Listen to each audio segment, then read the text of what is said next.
vue de l'espace, cette merveille est unique en son genre.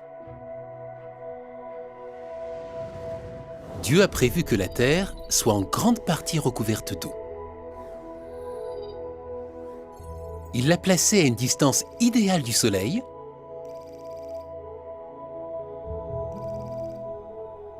et il lui a donné une vitesse de rotation idéale.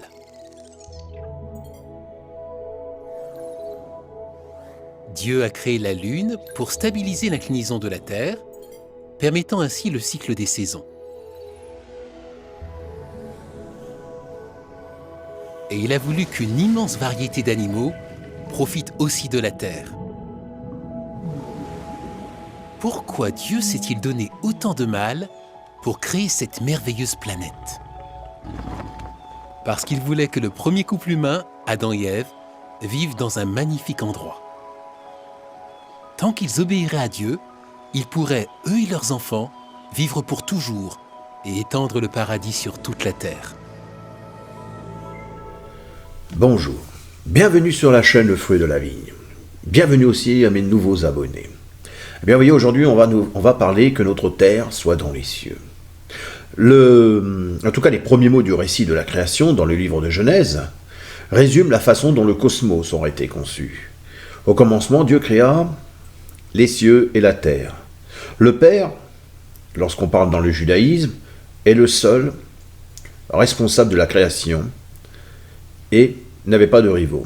Le christianisme, à son tour, adopta ces idées et identifia Jésus comme la parole créatrice.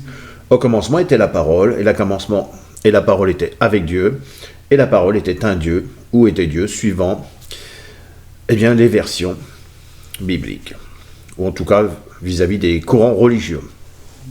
Or, ciel, cieux, dans le domaine physique, on parle d'un espace infini dans lequel évoluent les astres, représentés idéalement par une sphère.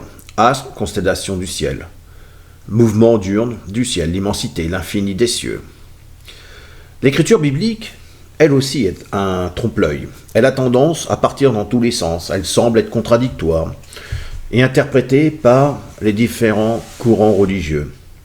Pas facile de faire, tenir des mots ensemble, lancer à la poursuite d'une idée.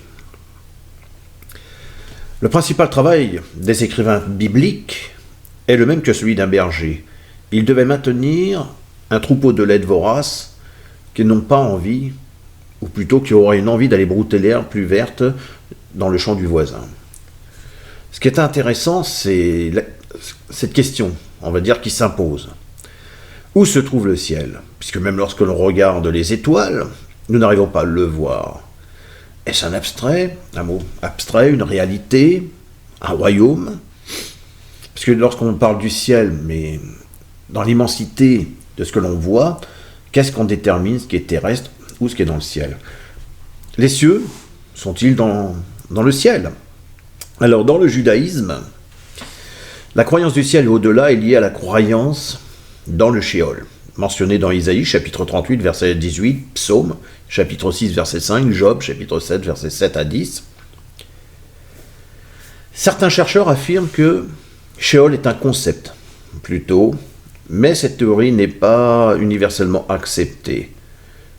À l'époque, dans la Bible, il y avait deux grandes écoles du judaïsme et différents mouvements, et il y avait une secte juive qui a maintenu la croyance en résurrection, a été pour pharisiens. Voilà. Elle a connu des opposants, qui étaient la secte des Sadducéens, qui eux niaient la résurrection des morts. Ensuite, dans le christianisme, le concept de ciel c'est considéré comme la demeure de Dieu et de ses anges. Le mot Shamaïm a été utilisé dans la Bible, par exemple, pour désigner le ciel. Toutefois, le terme est aussi couramment utilisé de façon interchangeable avec d'autres mots, comme paradis, signifiant la demeure des justes quelque temps après leur mort. La terre est une des demeures de Jéhovah, puisque nous sommes sur terre. Oui, notre terre est suspendue sur rien. Elle-même est une demeure qui se situe dans le ciel. Si je prends la lettre de Jean, chapitre 3, et le verset 12 par exemple, 12, 13, 14, comme vous. Si vous ne croyez pas quand je vous ai parlé, des choses terrestres. Comment croirez-vous quand je vous parlerai des choses célestes? Personne, entendez bien ce que dit Jésus, personne n'est monté au ciel si ce n'est celui qui est descendu du ciel, le Fils de l'homme qui est dans le ciel. Il rajoute au verset 14, « Et comme Moïse éleva le serpent dans le désert, il faut de même que le Fils de l'homme soit élevé. » Waouh! Personne n'est monté dans le ciel si ce n'est celui qui est descendu, le Fils de l'homme. Et pourtant, nous qui sommes sur terre, sommes suspendus dans les cieux. Regardez, si je prends la lettre de Job, chapitre 26, à partir du chapitre 26, à partir du verset 6, « Devant lui, le séjour des morts est nu. L'abîme n'a point de voile. Il étend le septentrion sur le vide. Il suspend la terre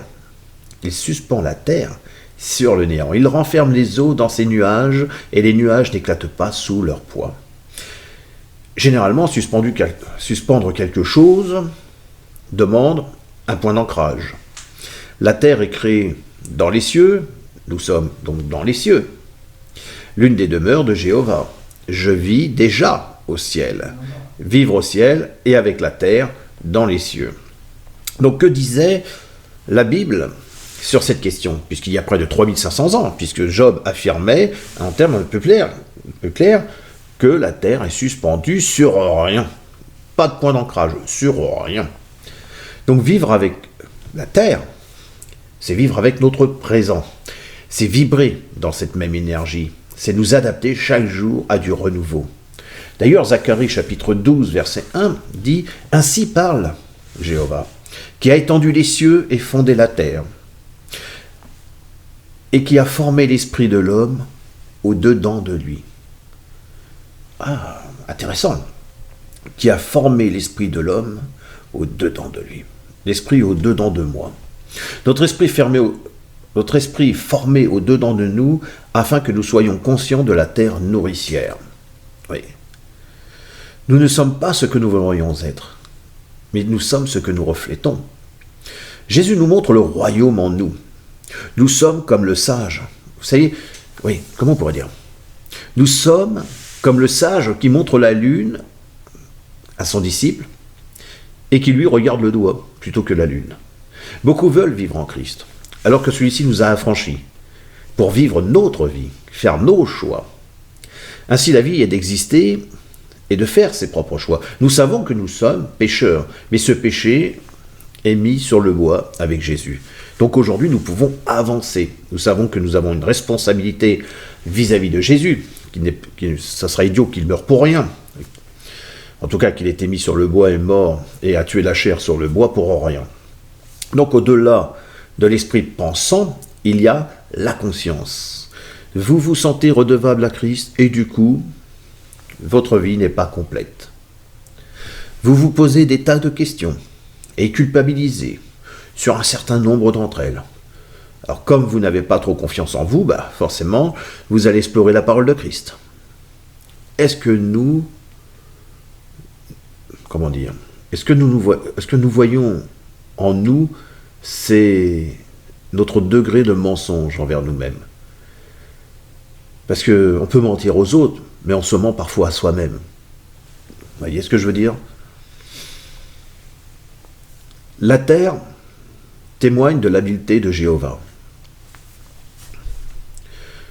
Si je prends le livre de Genèse, effectivement, chapitre 1, verset 24, Dieu dit encore que la terre produise des âmes vivantes selon leur espèce. Nous oublions souvent que nous sommes tirés du sol, que tous les animaux, chacun selon leur espèce, nous sommes faits de la même matière. Nous sommes du vivant, mais avec des divergences. La diversité visible dans le règne animal est stupéfiante.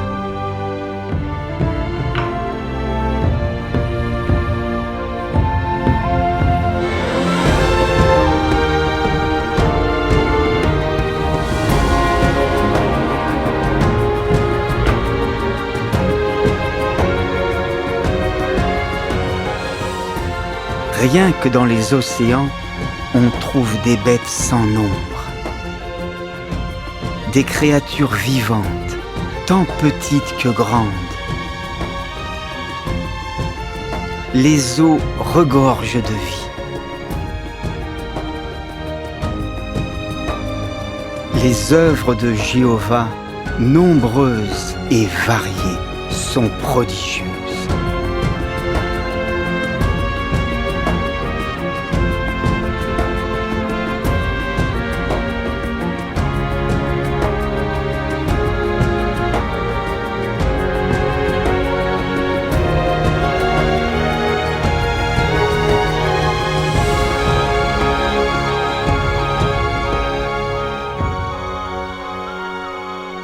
Les comportements instinctifs, eux aussi, attestent de la sagesse de Jéhovah. D'ailleurs, Darwin, à sa suite, de nombreux biologistes ont tranché, d'autres en disant entre l'homme et l'animal n'existe qu'une différence de degré, non de nature. Eh oui. Donc ma conclusion est simple. C'est la parole qui instruit et la foi qui comprend ce que nous dit dans ce que l'on retrouve dans le livre d'Hébreux, chapitre 11, verset 3. Donc il n'y a pas besoin, au final, de monter au ciel pour goûter aux cieux. Il nous appartient de faire des choix. Il nous appartient d'avoir cette liberté, de nous affranchir pour cette liberté. Donc, nous avons reçu, au-delà de l'aspect matériel, un esprit en nous. Cet esprit doit vibrer avec la parole du Seigneur. À l'époque, nous avions, pour toute information, un projet que Dieu avait mis en place, mais que des humains aujourd'hui, comme j'avais expliqué vis-à-vis du protestantisme par exemple, et d'autres courants religieux, veulent en tout cas anticiper le projet que Dieu a mis en place. C'est un petit peu, je dirais, ce que font, et je n'accuse pas les personnes évangéliques, hein. C'est simplement pour faire la différence avec un petit peu comme à l'époque avec Sarah, où Dieu lui a dit qu'elle aurait un enfant et puis qu'elle a anticipé le projet de Dieu, ce qui a mis un autre côté, a amené Abraham d'utiliser une esclave, c'est-à-dire coucher avec Agar, même s'il s'est marié avec elle, c'était une esclave, une servante, elle était juste là, il a couché avec, il lui a fait un enfant, et cet enfant allait égoïstement appartenir à Sarah. Et du coup, ça a donné un enfant, Ishmaël, ce qui a amené l'islam aujourd'hui, hein, parce qu'on peut le reconnaître. Et qu'est-ce qu'on voit ? Par l'anticipation de Sarah, ce qui a amené à anticiper un projet qui n'était pas celui de Jéhovah. Et du coup, ce que font aujourd'hui les protestants, c'est anticiper un projet qui n'est pas encore celui, c'est-à-dire du retour du Christ. Donc aujourd'hui, effectivement, on pourrait, comme disait Dieu, quand tu veux construire ta maison, déjà tu t'assois et il faut poser les fondements, il ne faut pas construire ça rapidement. Aujourd'hui, c'est vrai que, on le dit, aujourd'hui, quand j'écoute l'organisation, puisque j'étais hier sur Zoom, comme disait le frère, nous sommes aux portes du monde nouveau. On n'a pas conscience de ce qui peut être merveilleux sur Terre actuellement. On est tellement projeté dans le projet de Dieu, dans le retour du Christ, qu'on n'a pas conscience, et je crois qu'on n'a même pas spécialement envie de vivre sur cette terre. Cette terre pourrait être déjà du renouveau depuis longtemps si on avait, un état d'esprit qui nous permette de comprendre pourquoi on a un corps, comment il fonctionne, la sensibilité que nous avons par rapport aux animaux, puisque nous avons tous, tout le vivant a une sensibilité. Simplement, il y a des choses que l'on détruit parce qu'on ne comprend pas cette sensibilité. Et je crois que, effectivement, quand je regarde un petit peu ce que j'avais pu lire hier, il y a eu différents commandements. Voilà. On doit aimer par des actions concrètes, ce que l'on constate très peu aujourd'hui. Donc, ce que disait par exemple le frère hier, que nous étions aux portes du monde nouveau, mais par contre, il nous fallait avoir en nous ce passeport chrétien pour pouvoir franchir la porte qui est celle du Christ. Voilà. En tout cas, moi je considère qu'aujourd'hui, est-ce que je dois avoir cette croyance de vivre sur cette terre ou vivre dans les cieux ? Je me dis qu'aujourd'hui, de toute manière, la terre est déjà dans les cieux, nous sommes déjà dans une demeure qui a été conçue pour l'homme, et que le corps permet de nous maintenir dans le présent. Et l'esprit qui est mis dans le corps permet de travailler en combinaison avec la terre nourricière. Voilà, moi c'est mon avis, c'est comme ça que je me projette. Je ne suis pas pressé de mourir ou pressé que le Christ intervienne. Je pense qu'il faut déjà que nous-mêmes travaillions sur nous pour pouvoir nous préparer.